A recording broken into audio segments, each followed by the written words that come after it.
Hello, everybody. On behalf of the European Movement International's headquarters in Brussels, welcome to the next edition of Talking Europe, an event series organized in partnership with the European Commission, aiming to foster a debate on the work that the European Union and its institutions are doing for its citizens.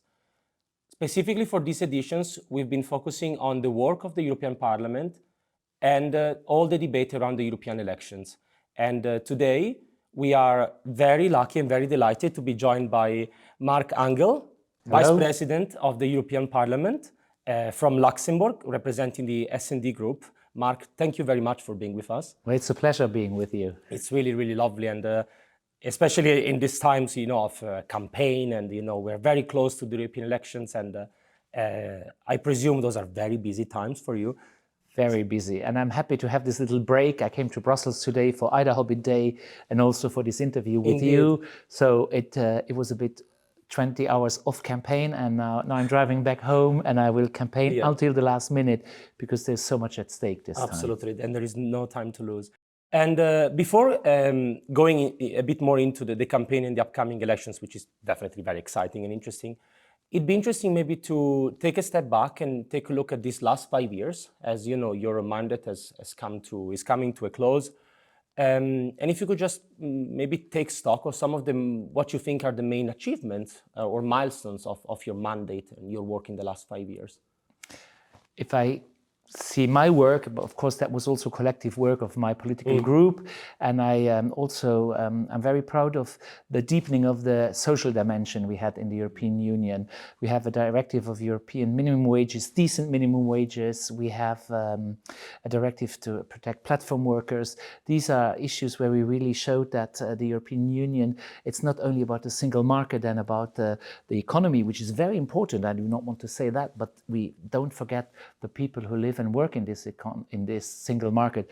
And I think that's even the challenge also for the next election, to make sure that these transitions where we're in, that they are socially fair, that we can take everybody on board. So I've been proud to do that. I did that also with my friend Nicolas Schmidt, the Commissioner for Social Affairs and Jobs, and within the S&D Group, we were very focused on this. This is our core DNA, deepening the social dimension. So that, and I worked also a lot on the Union of Equality. I was rapporteur. I was shadow rapporteur on the Pay Transparency Directive to close the gender pay gap, and also I was rapporteur in the directive to strengthen the equality bodies. And I believe strengthening the social dimension of the Union and strengthening the Union of Equality, this is also promoting democracy and also showing those who think that they should vote the far right because they pretend defending the people, but they are not, that we are doing it. And I'm kind of proud of that work we've done. Absolutely, absolutely. And I think we can all agree that this last mandate was very, very productive and very, very busy. Because we had big crises. We had the COVID crisis first, and at that time I remember the borders were closed, countries thought the national way is the solution, but very quickly we realized we can't do that. And then we came very quickly out of the crisis economically, because we didn't go, we didn't do it like we did it after the financial crisis. We invested, no austerity policies this time, but we invested, social investment. We had the Next Generation EU, the Recovery and Resilience Fund of almost 900 billion euros. We had the SURE program, which kept 32 million Europeans in their job. We saved 2.5 million small and medium enterprises with this program and I think this is something I hope voters will not forget. And then came the unprovoked war in Ukraine, where Russia aggressed Ukraine. And I remember very well in spring 2022, we were discussing, will we have enough energy to heat our homes in the winter? Will we have enough energy to make our factories, our industry turn? Yes, Repower EU was the program where, again, we took decisions together. We were united to tackle that crisis. If we had done less, 27 different solutions, we wouldn't have had that result. So these are really two concrete examples where it's better Europe is strong than if it's weak.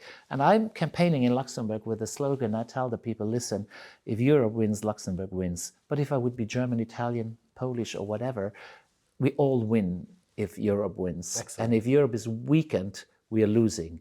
If Mr. Putin is opening a bottle of champagne on the 10th of June because the far right and those powers who want to divide us are very strong, Europe loses. And that's not our aim, and that's why we need to fight for to save our values, to save a strong Europe and to make Europe even better. The project is a good project, it's not perfect, but we have to make it better, and together we are able to do that. Indeed, indeed. Thank you very much. I just want to pick up on the very last thing that you said about the future and the far right and all these authoritarian tendencies that are definitely outside of the EU, but also within the EU. And if we look at, let's say that it's the 10th of June and we have the results in front of us, how do you envision the future of the EU, especially regarding the threats, the challenges for our democracy, but also the rule of law and specific rights? I'm an optimist, so I would say we need them. I would say, especially the center-right parties, they know that they're better off dealing with the Social Democrats, with the Liberals and the Greens to look for majorities than as they did in a few member states to go with the right populist parties or even far-right parties. So I count on their common sense, and I think we've proven that we've done good things together. So we should continue on that track and not rely on those who actually, as you said, they don't talk about Frexit or Nexit or Dexit anymore, but they want to destroy the European Union from inside, and we will not let them do that. And we've seen now all the truths coming out in Germany with the links with Russia and China of these far right parties. So we're better off without them. We don't need them. Absolutely, absolutely. And this is a very important call for, a strong, solid, pro-European, pro-values, pro-democracy coalition that could deliver and counter this very negative tendencies. And those who say we need a stronger Europe, we need more Europe. Of course, when I say more Europe, me as a social democrat, it's not more neoliberal Europe, but more social Europe, more solidarity. But we certainly with the demographic, I explained people, we're the smallest continent geographically, we're the smallest population. So if we're together strong, we still have our economic power, we can set standards, and we can, our values are important, and we should defend that and not destroy that, and that's our strength. Absolutely, absolutely. I very much agree with that. You've mentioned the importance of coming together, and in this important conversation about the European elections, we talk a lot about participation, of course, but I also believe in the importance of addressing representation. And I'm saying that because I'm thinking about, within the European Union, about all those underrepresented groups, those marginalized groups that definitely have a voice, but need to be properly represented. And in the European Parliament, you've been doing a great work in the LGBTI intergroup. That was a very good initiative in which, correct me if I'm wrong, over 150 MEPs were actively from across the political spectrum involved in this work. What do you think should be the next priorities for this work, especially in addressing representation of marginalized groups or those groups that need the stronger voice? Well, we should bridge with civil society as we did it in the LGBTI intergroup. We worked a lot with ILGA Europe, Transgender Europe, all these associations, but not only the ones in the Brussels bubble, but also the ones in the member states. And I've come back from a meeting where the Belgian presidency brought together civil society activists, members of the council, members of the commission. Commissioner Dalli was there. I represented the parliament. This is how we have to proceed to have an inclusive European Union, a union of equality. We've started and we have to continue doing that. When we do legislation to avoid discrimination against, for example, people with disabilities, we have to do it with them. Nothing about us without us is the slogan of a lot of minority groups, and this is what we have to keep in mind, be very inclusive. And then I think we should continue with movements like the Conference on the Future of Europe, where we have proven that participatory democracy can go hand in hand with representative democracy. We shouldn't be afraid of it. That was for me in the last mandate my best experience ever in my political life. This exchange every month in Strasbourg during 1 year with representatives of the citizens, but also of civil society, social partners. And I thought that was really good. And it proved that, yes, participative democracy and representative democracy can and must go hand in hand. And we have to keep these channels open. And also, if we I hope, you know, I'm fighting also for treaty change, but that's not really a decision of the parliament. We have to get member states on board. You've done the job. Yeah, we have to get the member states on board. And if we have a convention, and we should a bit not have a closed convention, maybe be creative and see how we can a bit the spirit of the Conference on the Future of Europe, integrate that into a convention to not only have meetings between EU officials and politicians and ministers, government representatives, but also the civil society, the citizens, listen to them, and together I think we can achieve a lot. As much as we achieved with the Conference on the Future of Europe, you know, the European movement was very much involved in that. We've done a lot of work together. Thank you so much. I mean, I still use a lot when I write speeches. I go in my documents from the Conference on the Future of Europe, and the input of civil society, of the social partners was brilliant. And therefore, why should we not use this potential? So we have to tap into that potential. And I'm happy you agree that it was a good experience. Often some conservative politicians, they make fun of it because they were a bit unhappy that, yes, the citizens are sometimes more progressive and more that they could even imagine, and even more pro-European. And then they said we indoctrinated them. No, they are not stupid. They know that together we are strong, and I felt that. And even though there was some who were critical, there was also critical voices in this conference. So I think it was a good exercise, and I would never let anybody put that down. Yeah, we're doing the same. We're really fighting the same battle. If I can just add my main takeaway, you've said something very interesting about the conference. For me, was the fact that all of a sudden, I had the feeling that some politicians, especially conservatives, but also the far right, that was very, very critical towards this exercise, it seemed like they realized that citizens actually have a saying for real, and they really can take part in this process, and with very commonsensical, progressive ideas. And they did not like that. They didn't like it that for the citizens, migration and asylum was not a top priority. It is, of course, a very important subject, I must admit. But the problems which interested the citizens, and where they said it's climate change, social inequalities, these were the top subjects in the Conference on the Future of Europe. And now you can say that was a fake conference, but the Eurobarometer polls, and even in my home country, in Luxembourg, they had a poll now 2 weeks ago. What are the concerns of people? Well, they say it's climate change and the cost of living crisis, so the social inequalities. So these are the big issues. And of course, for these parties, they would have preferred, they use with their fears and they use their subjects, and therefore they were not happy that the majority of the citizens and in the conference, they didn't follow their line. Absolutely.